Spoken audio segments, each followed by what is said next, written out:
Here's how to easily and quickly delete all your browsing data and history on Google Chrome. First, open your Google Chrome browser. Then click on the three small dots at the top right here. Next, scroll down to the History tab right here. You will hover over History. Go to the left and click on History again, right here. Then all your browsing data will appear.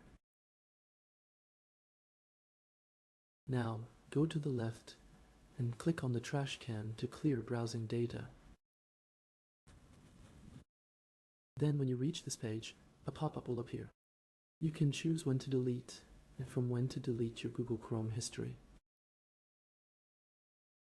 Either in the last 15 minutes, the last hour, the last 24 hours, or the last 7 days. Alternatively, you can click on the small More button right here. Select all history from the beginning. Then click the blue Clear Data button at the bottom right. And now, you will delete all your Google Chrome history. If you liked this video and found it useful, feel free to like it and subscribe. And if you have any questions, leave them in the comments.